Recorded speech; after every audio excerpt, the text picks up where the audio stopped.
What we think directs what we do, what we think is possible. But where do those thoughts come from? Who has manufactured those thoughts in our head? Who is it that is directing our lives? The power the authorities in society have lies in their shaping of our minds. How are we to separate truth from falsehood? Well, what we think is a series of layers of thoughts. The whole mechanism has layers to it. And the very top layer is political correctness. Political correctness governs the life we live outside of our homes. What we must conform to. What will allow us to be safe, not to be attacked. So we go along with political correctness, however ridiculous it seems, however out of balance the people are who are in that position of power to enforce the political correctness. But they control the media and put those thoughts in our head.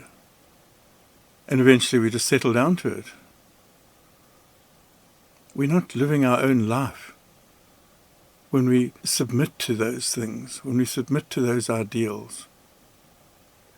And when we're not living our own lives, not following our own intuition, well, where are we going?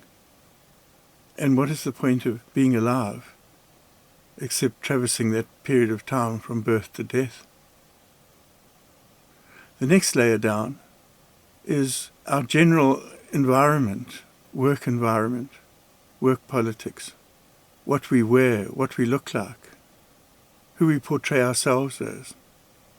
And we have an equal number of restrictions there.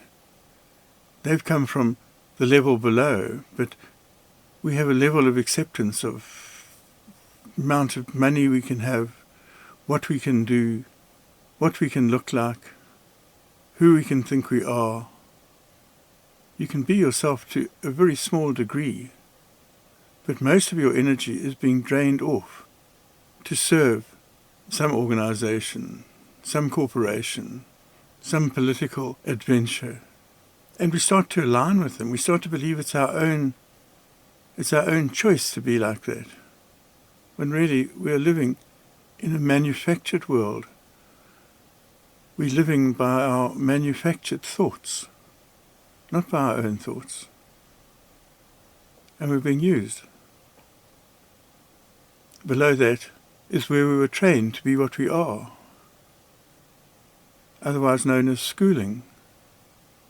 Beyond learning to read, write, and do arithmetic, school shapes us into a useful tool. It doesn't enhance us. It doesn't give us the freedom to be who we are. It doesn't give us the freedom to live. It directs your energy through a certain channel that can be used. And below the school, the next level down, is the home, where you're brought up by people who have been through the whole mill of thought formation and restriction and societal norms. And they've been scarred, they're frightened, and they try and get you, their children, to conform, to protect you, or to protect themselves. So it looks like conformity is the order of the day in your house, so nobody can attack you. So by the time we reach adulthood, and we've been through the mill, what is left of us? Very little. We can go and have some essential fun, but it's almost restricted to that. Freedom of thought, freedom of consciousness. We barely know what that means. We have no experience of it. The shaping of our thoughts begins while we have complete trust in our caretakers, so we have little resistance.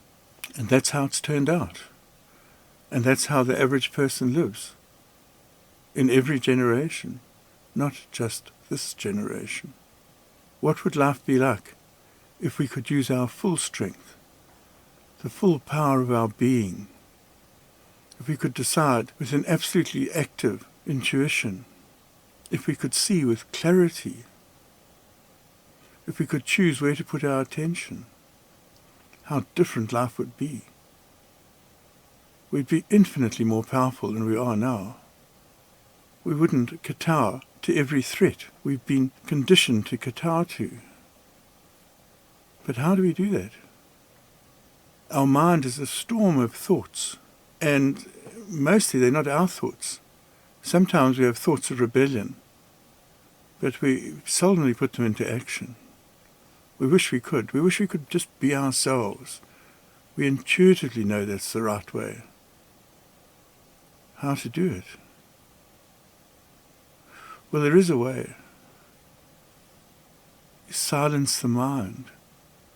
That's where the enemy, so to speak, or the wrong thoughts, are housed. Silence the mind and they're all switched off. They lose their power if you take your attention out of them. And that's the secret. Still the mind. You won't be left without a thinking ability. You'll be left with a clarity, an active, reliable intuition. And you'll start to realize you're now absolutely living the right way. And you'll start to blossom. It's in stillness that this happens. Begin your journey into stillness. Begin your journey into yourself. Silence will give you the answers.